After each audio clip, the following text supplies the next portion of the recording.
in your life. Singomwe ngo abantu bese bamenye kutwite ubiposte kuri Instagram cyangwa guki. Uriya mwana deja utangiye kumuteza intambara akiri munda.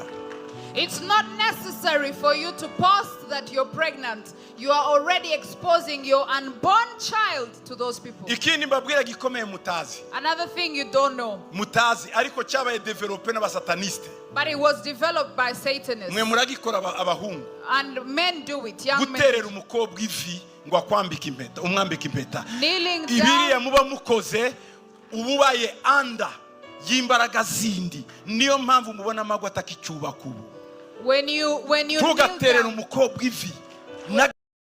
Nabonye abantu barimo badisita benshi ngo bya Rasta ngo simbizi. Ndayizi cyane cyane cyane mu buryo nzi ivuka ryayo ndayizi cyane.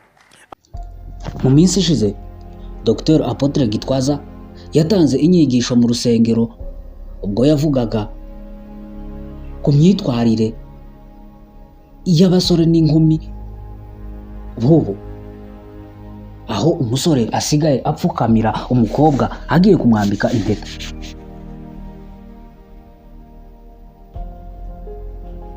N'inyigisho zakuruye impaka ku mbuga nkoranyambaga zitandukanye, bamwe babinenga abandi babishima.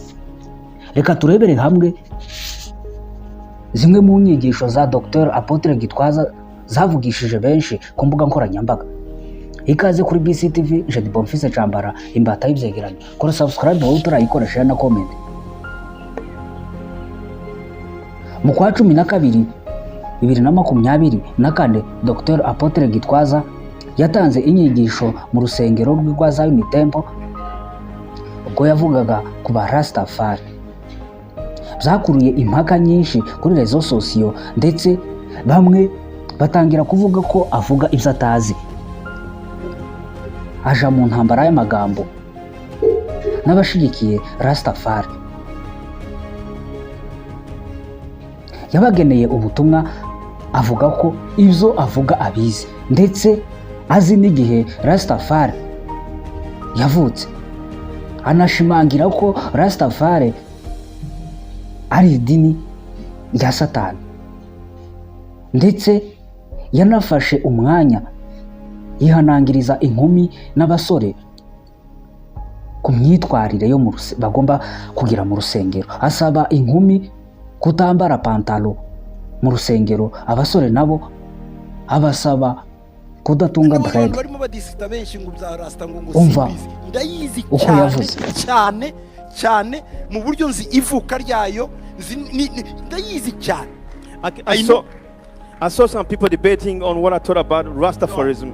I understand its origin, where it came from, some origin of. Kobwa bacu bagira ubwiza bakagira ngo nukoza gusa bambaye ubusa hano imbere. Nibaje kugwerekana hanze hari women are beautiful, but they can't even go to the ugomba kwikwiza, ugomba kwambara neza. Mwumva bakobwa, ntimukaza mwambara amapantaro hano imbere, muze mwambara amakanzu meza. Women should be mukenera amapantaro iriya hanze muri, ariko mu nzu y'Imana haba conduct code zaho. So our women, abahungu bacu ntimukaza mushireho imisatsi ya Rasta. Iriya misatsi ya Rasta kandi muri abana beza no gutobora amatwi biriya sibyo. Aba Rasta batangiye ryari? Batangiye ari abarakare. Ikindi cyo mutazi, Rasta yatangijwe nande? Rasta en fait anyway biriya byatangijwe n'abarakare bo muri Jamaica. Abenshi bari bavuye muri Congo. Buriya Congo niyo hamwe n'abagabone bashiramo vodru niho Rasta ikomoka. Nabonye abantu barimo badisita benshi ngo bya Rasta ngo simbizi. Ndayizi cyane cyane cyane mu buryo nzi ivuka ryayo ndayizi cyane. I saw some people debating on what I thought about Rastafarianism. I understand its origin, where it came from, some origin are from Congo, from Gabon. Marcus Garvey nibo batangiye are the founders of the Rastafarianism movement. And Rodney started to write about it. imaze gupfa uwaje kongera kuyizamura ni Bob Marley biciye mu kuririmba. Revived Rastafarianism by his story songs. Icyo bakoraga kubera imico yo muri Kongo kera babatwara ari imbohe bagiraga ikintu cy'urumogi bita cannabis kugira ngo ubashe kuja mu mwuka wagombaga kunywa cannabis. Nukuvuga ngo umurasta agomba kuja mu yindi si. Donc aribyo bita Babylon. So ndayizi cyane n'abayirimo nge ndayizi cyane. The reason why Rastas smoke cannabis or marijuana, the origin is from Congo a long time ago, where they were also worshipping idols. They had to smoke cannabis to go into trance and worship their idols. That's why it's involved in Rastafarianism. When they missed where they came from as slaves, origine yabo ko Abisirayeli baza gutora Manelike wa kabiri we Haile Selassie ngo babere umwami. So babere mu buryo bamwita ngo niwe Yesu. Nuko ngo abarastafara Yesu wabusuye wacu ni Haile Selassie uriye muri Ethiopia wapfuye. So donc ni gute mwakwambara biriya Rastafarianism is a false religion. They are Jesus, the Messiah is Haile Selassie from Ethiopia. So they don't have the same Jesus, same Messiah as us. So it's a false religion. They call him the Lion of Judah. Haile Selassie, not Jesus, our old Jesus. So why did they start to have dreadlocks? No. They didn't read it from the Bible. mu Bwongereza abaprisonier barimo batabasha gusokoza imisatsi y'abanye myinshi aho niho baje kudevelopa rero gukuza imisatsi yabo muri kwa gukuza imisatsi bashaka ikiba defanda baravuga ngo n'abanaziri bagiraga imisatsi ariko ntibayishiragamo madrede. The reason why jewe ndayizi yose. The reason why those from the Rastafarian religion have dreadlocks. Mbabwiza ukuri. Ubundi dini rya Rastafarianism ryarabirabura bashaka kwikukira ngo bave kujya abazungu. Ariko sibwo buryo tuzikukira. Uburyo tuzikukira tuzasoma Bibiliya. We are going to be delivered by reading the Bible. So that we know that the church is made of 7. Kuzerekeye Rastafari yabisoje avuga ko ibyo avuga bizi ndetse azi n'inkomoko ya Rastafari. Mu minsi ishize nibwo yatanze izindi nyigisho zakuruye impaka nyinshi ku mbuga nkoranyambaga ubwo yavugaga ko gupostinga umwana ukiri mu nda ari ukumuteza intambara akiri mu nda, ndetse anavuga ku byerekeye gupfukamira umukobwa mu gihe ugiye kumwambika impeta. Abisobanura ko uba ugiye munsi y'izindi mbaraga, ati niyo mpamvu ingo nyinshi zisenyuka mu gihe gito. Ni ibintu byakuruye impaka ku mbuga nkoranyambaga, abantu batandukanye babivugaho, babitangaho ibitekerezo, bamwe babinenga abandi babishima. Umva uko yabivuze. Singombwa ngo abantu bese bamenye kutwite ubiposte kuri Instagram cyangwa guki. Uriya mwana deja utangiye kumuteza intambara akiri munda. It's not necessary for you to post that you're pregnant. You are already exposing your unborn child to those people. Ikindi mbabwira gikomeye mutazi. Another thing you don't know. Mutazi ariko cyabaye developer n'abasataniste. But it was developed by Satanists. Mwe muragikora abahungu. And men do it, young men. Guterera umukobwa ivi ngo akwambika impeta, umwambika impeta. Kneeling down. Ibiriya muba mukoze ububaye anda y'imbaraga zindi. Niyo mpamvu mubona amagwa atakicyubaka ubu. When you tugaterera umukobwa ivi na gato. When you kneel down asking a young woman to marry you, you are actually kneeling to a power and principality that you do not know. Bibiliya iravuga ngo muzapfukamira Imana yonyine. The Bible says you will kneel down for God only. Iriya ni culture yazanywe n'abakorera Satani. That is a culture that was brought by Satanists. Imara ko yemerwa n'abakristo n'abana b'Imana. Ntuzabikore ngo uterere umukobwa ivi. Yohana yagiye guterera marayika ivi, marayika ngo no ngo ndimbata mugenzi wawe ngo n'Imana yonyine ipfukamirwa.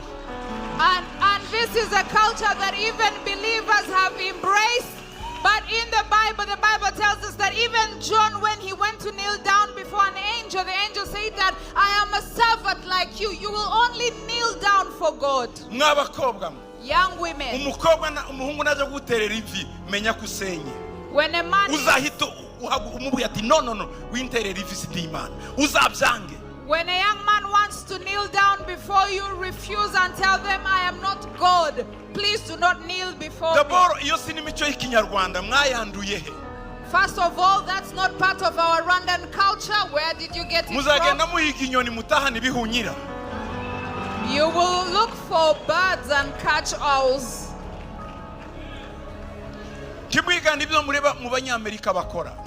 Please, I beg you, do not imitate what you see Americans do or what Europeans do. How many are married in the US? How many?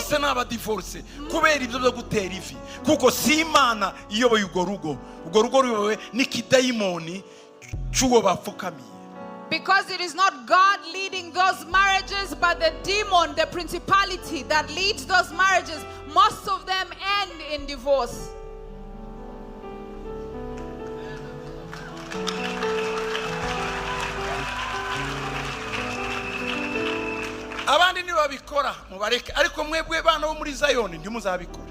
If others do it, let them do it. But you members of this church do not accept this. And if you have a friend, discourage them from doing it. Because you're helping them.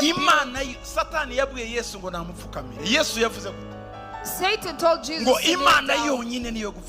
And Jesus said only God should be knelt down for. You see soldiers? Do you know how they honor each other? When they honor others, what do they do? Do they kneel?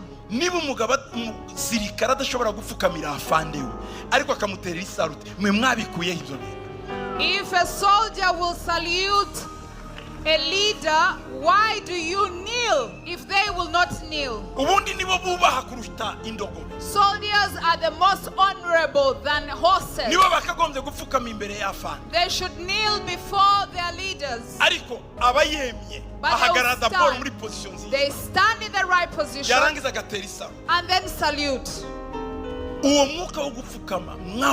Where did you get the spirit of kneeling down?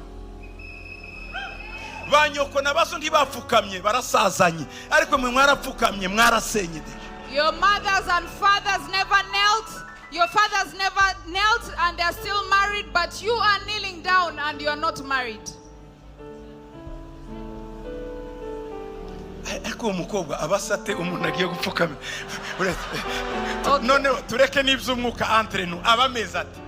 Let's not talk about spiritual things. Let's talk about physical things, physicalities. Help me understand. How does she look? Is she in gold for you to kneel down before her? Girls. That I kneel down for you. Even besides spiritual principles, I cannot kneel down. Nubwo bambwira ngo niwe usigaye ku isi nakubwira ati nanjye ndasigara ku isi twembi tuyisigare. Even if they told me that you are the Dr. yakomeje gutanga ibitekerezo bye. Avuga ko kabone niyo umukobwa yo basigaye ari wenyine ku isi atokwemera kumupfukamira kugira ngo babane. Atangira kubaza abasore n'inkumi iyi mico aho bayiga. Ni imico ngo y'abazungu. Itari ya gikristo, ahubwo ni imico iva kwa Sekibisatani. Dr. Apotre Gitwaza yakomeje gutanga inyigisho zitandukanye ndetse zagiye zikurura impaka ku mbuga nkoranyambaga mu rubyiruko. Tegera ni inyigisho. You sent me a message. What? Arashaka ngo abanza mukoroge mu mutwe namubwira ngo nsoma hita soma namubwira ngo mpobera hita home kuko arashaka amahoro. Mwabakobwa mutubabarire muduhera abana amahoro. She wants wants to complicate him to the point that when she asks for a kiss, he will kiss her right away for the sake of peace. Our young daughters here, please give peace to our sons. Nimwe muza mutangira ibintu. You're the ones who start Wamara things. gushusha umubiri we. And Abaririmbyi b'Abaswahili Swahili singers say this. bararirimbye ndagira ngo ni orchestre muri Morogoro kera baravuga ngo maji yakisha kumwangika haiwezi tena kuzoleka. Yari indirimbo ya orchestre muri Tanzania kera za 80. Maji yakisha kumwangika haiwezi tena kuzoleka. There is karaka illustration gusa mutazanyigana name ngo muje kwiga indirimbo zisi nje nzikoresha mu kwigisha mwe muzikoresha iki nje ko mzimenya ngo nzigishe wewe uzimenya ngo uzagira ute. There is a band. There is a band muzabwiriza. Okay, ni muzimenye rero. There is a band in Tanzania that used to sing that when water is spilled it can never be carried again. Murakazi? Do you know the song? Marafiki yako wamekozoea wakisema tabia yako ni mbaya, maji yakisha kumwangika haiwezi tena kuzoleka. It's a secular song, and for me I use secular songs in my sermons. I hope you do the same when you listen to secular music. And the song says when water is poured, even if you're intelligent, you can't collect it again if it's poured. If water has already been poured, I ask that you protect the treasure in you. Men and women, boys and girls, wait for your time.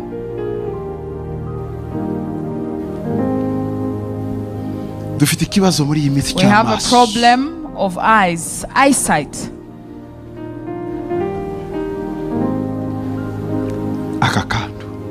Our gadgets, our phones. We're scrolling every now and then. We're scrolling every now and then.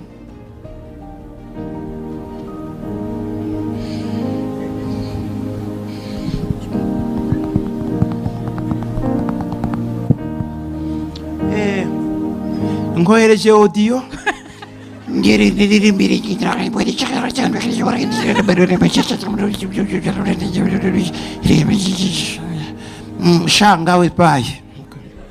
you send audio notes, voice notes, and you go back to typing.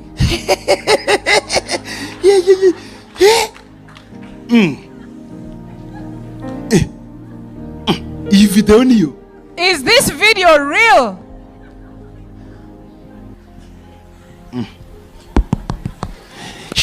Kohereje link na urebi. I have sent you a link. Go and check that link. Vulnérabilité dans les yeux. Vulnerability in our eyes. In our eyes. Let me ask you, what do you watch on your smartphones? Do you know that what you watch also steals the treasure that God has put in you slowly by slowly? What you listen to.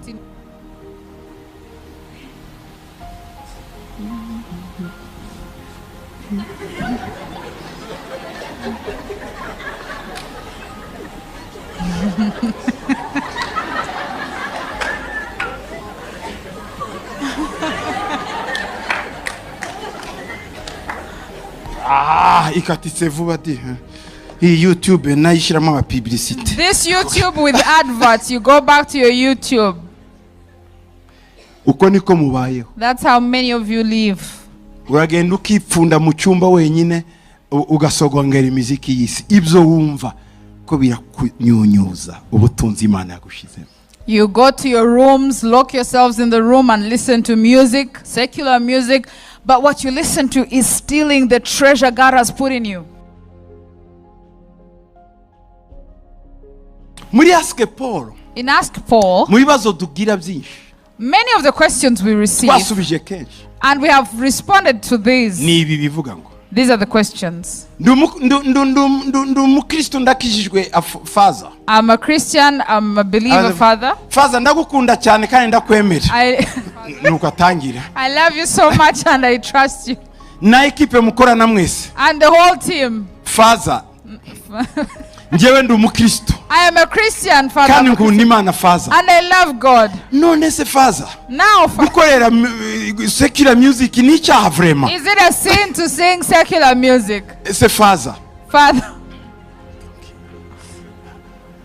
Nawe arabizi ko atari byiza ariko arashaka ngo Faza avuge.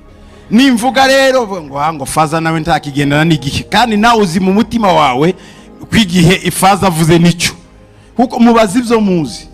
You ask what you know. You're asking that question. You already know in your heart that it's wrong. Or else you wouldn't be asking. But you want me to answer so that you have an excuse around my answer. Nigute mfata ubutunzi bw'impano z'indirimbo Imana yanshizemo. Impano yo kuririmba. Narangiza nkayicisha muri factory kabihindura mu muzike y'isi. Impano Imana yambaye yo kwiramya, kwishira hejuru. Ejo ngatangira kuririmba ibyisi.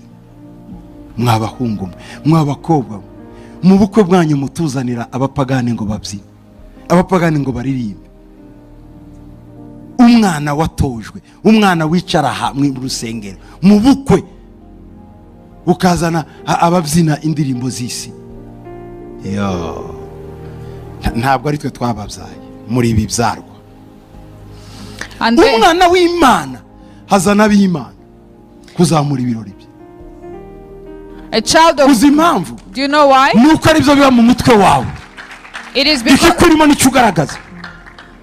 It is because what is in your heart is what you expose. You will invite us to your weddings and bring secular artists to come and perform. Yet we taught you, we raised you better than that, but you show up at the last day to show that you were not indeed our children. You listen. You're praying. God, our children are getting married. And people say,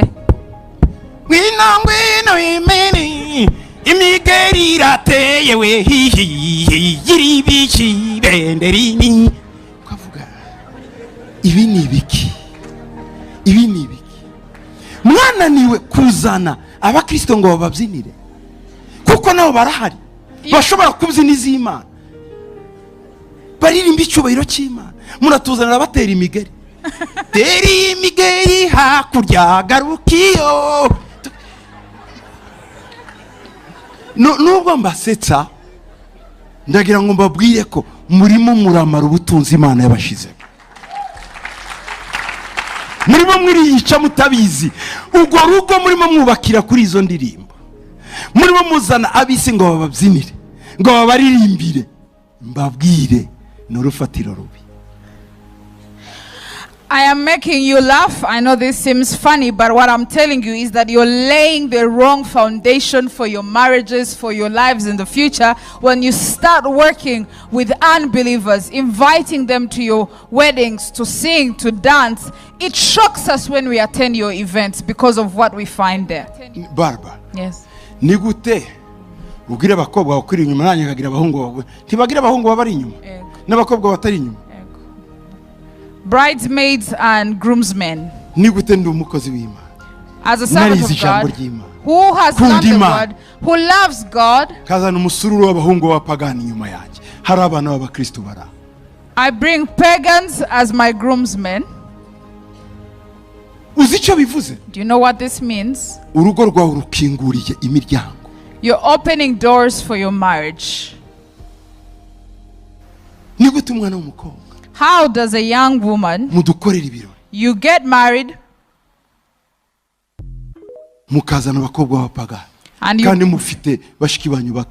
and you bring pagans, yet you have sisters who are Christians. You think you're making yourself happy? But you're digging deep a pit where you pour the treasure in you. When we are saying this, you say we are not updated. Old the class. This is old school. from the time of Adam kuzageza igihe cy'Antikristo. To the time of the Antichrist. Mu by'Imana nta old school iba. There is no old school in godly things. Biba handi muri za generation na za culture, ariko mu ijambo ry'Imana nta old school iba. Burya abahungu, men or boys, baba influence, are easily influenced. Yego nshobora kuba ndironge cyangwa ndi right. By the way, I could be wrong or right. Iyo umuhungu bari mu relation umukobwa kuzakora ubukwe cyangwa se kuzabana. When a young man and a young woman are engaged to get married, umuntu utangira gucokoza undi. Do you know who starts the fight? Umuhungu araza ubwa mbere bakunda nyine barakijwe sereye sago mu bicuko tuzabonanisha. Umuhungu akagenda umukobwa akamwandikira niba ari kujya wansezeye ubutaha ntituzabonane uko gusezera kwa nyuko. And the young man will meet the girl and leave and say, my sister in Christ, may God bless you. And then the girl will write a text message and say, if that's how you say goodbye to me, do not greet me next time. SMS. She will send an SMS, a WhatsApp message.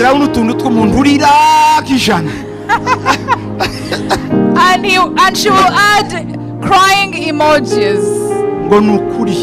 Truthfully. I'm very, very worried with your relationship. I am wondering about our relationship. If that's how you say goodbye, I think we should stop our relationship.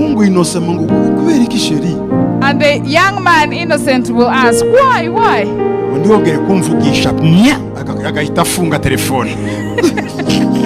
Do not talk to me again, and she will switch off her phone. The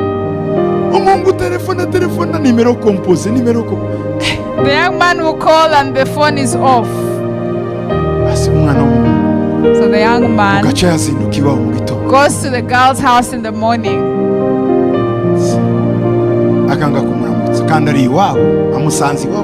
He finds her at her home and she refuses to greet him. He greets the mother, the father, or other family relatives. She goes to the room. She comes and goes.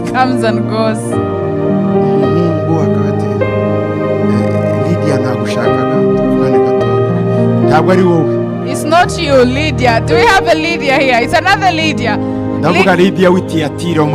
Lydia of Thyatira in the Bible. I wanted to talk to you. I'm talking about Lydia of Thyatira in the book of Revelation. She comes very angry. Darling, how are you?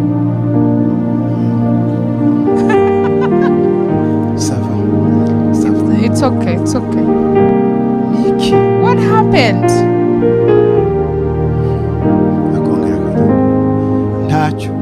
Nothing.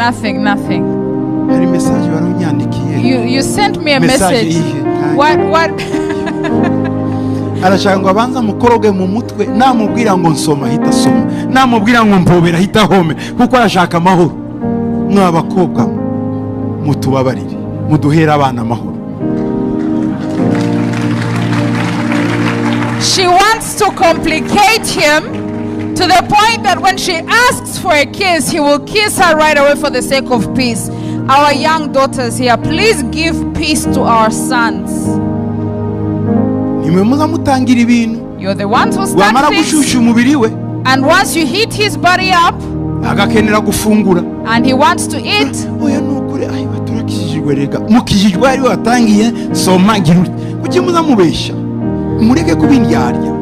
stop being a hypocrite. If he asks for more than the kiss you've been looking for, because for the men you've set him off.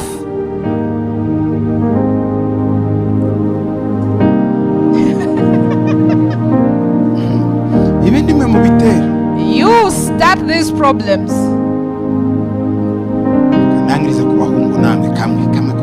Let me conclude with the boys. Just one. Sons. ukamuteza abandi umwana akava mu rusengero. Mwabahungu mwe namwe, umuntu yakwanze shima Imana ushaka undi. Tuzakomeza uwakubenze gukomeza umubuza amahoro. You love a girl here in church, but if she refuses to have a relationship with you, you cause a commotion around her. You slander her until she leaves the church. Why? If she refused, move on, get someone else. Umukobwa atagukunze kuki ushaka kwihambira ku muntu utagukunda? If she doesn't love you, why do you have to make it a fight? Nubwira umukobwa unashaka ko akakuga ati vraiment ndundi hitubivamo. Kuki ushaka gutsindagira guhadika umuntu ngo akwinjire mu mutima kumva? If you tell a girl that I love you and she tells you I don't feel anything, move on. Why do you have to make it a force, a fight? Why undi wese bakundanye ugacinya mukamusebya? And if she finds a relationship with someone else, you slander her to the next guy. Abahungu na young men. Izi ni zimwe mu nyigisho zagiye zikurura impaka ku mbuga nkoranyambaga cyane cyane mu rubyiruko, nkuko yibandaga cyane ku rubyiruko. Urubyiruko rukumva rubangamiwe n'izi nyigisho. Ni nayo mpamvu urubyiruko ruja ku mbuga nkoranyambaga rukarema intambara y'amagambo ku byerekeye izi nyigisho, nkuko akenshi urubyiruko rwumva rubangamiwe n'inyigisho nk'izi zikora ku rubyiruko. Kora subscribe utarayikora, share na comment. Je ndi Bonfils Cyambara, imbata y'ibyegeranyo naho ibiganiro nibigaruka kuri BCTV.